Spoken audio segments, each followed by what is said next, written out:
boys and girls of Davison Avenue School. I am delighted to meet you at this Halloween read aloud. I am Dr. Lewis. I am the new superintendent in Malvern.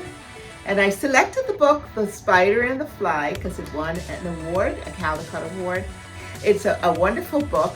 I sort of know the poem, so I'm kind of excited to read what the book is about. So it's a Simon Schuster book for young readers, and it's based on a poem, a very old poem by Mary Howitt. And the illustration is by Tony DiTerlisi. And of course it looks like Halloween as you look at the book. So let's read it together. It's my first read, so let's see what it says. "Will you walk into my parlor?" said the spider to the fly. "'Tis the prettiest little parlor that ever you did spy. The way into the parlor is up a winding stair, and I have many curious things to show you when you are there." Oh, looks kind of creepy. "Oh, no," said the little fly. "To ask me is in vain, for who goes up winding stairs can never come down again." "I'm sure you must be weary, dear, with soaring up so high. Will you rest upon my little bed?" said the spider to the fly. "There are pretty curtains drawn around, the sheets are fine and thin, and you would like to rest a while, I'll snuggle tuck you in."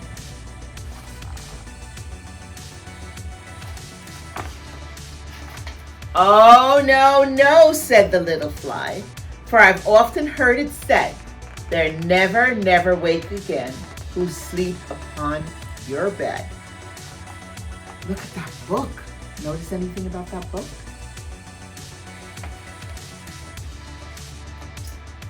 Said the cunning spider to the fly, "Dear friend, what can I do to prove the warm affection I've always felt for you?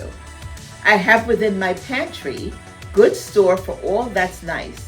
I'm sure you're very welcome. Will you please take a slice?" Gosh, I don't know. "Oh, no, said the little fly. "Kind sir, that cannot be. I've heard what's in your pantry, and I do not wish to see." I think this fly is pretty smart. "Sweet creature," said the spider, "you're witty and you're wise. How handsome are your gauzy wings. How brilliant are your eyes. I have a little looking glass upon my parlor shelf. If you'd step in one moment, dear, you shall behold yourself."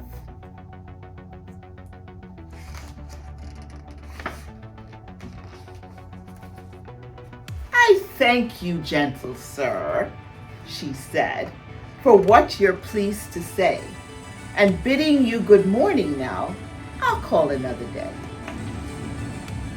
I think that fly is smarter than you think. The spider turned around about and went into his den, for well he knew the silly fly would soon come back again. So he wore a subtle web in a little corner slide and set his table ready to dine upon the fly. There's that evil spider. Then he came out to his door again and merrily did sing, "Come hither, thither, pretty fly, with the pearl and silver wings. Your robes are green and purple. There's a crust upon your head. Your eyes are like the diamond bright, but mine are dull as lead." Alas, alas, how very soon the silly little fly, hearing this wily flattering words, come slowly flitting by. With buzzing wings she hung aloft, then near and nearer drew, thinking only of her brilliant eyes and green and purple hue, thinking only of her crested head. Poor foolish thing, at last Oh, I think the fly's gonna get it. Up jumped the cunning spider and fiercely held her fast. Oh no.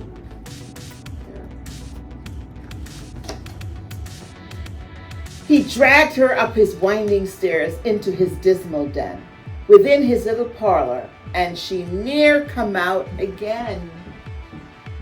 What do you think, boys and girls? I think she's gone. And now, dear little children, who made this story read, to idle, silly, flattering words, I pray you'll never give heed. And look at this.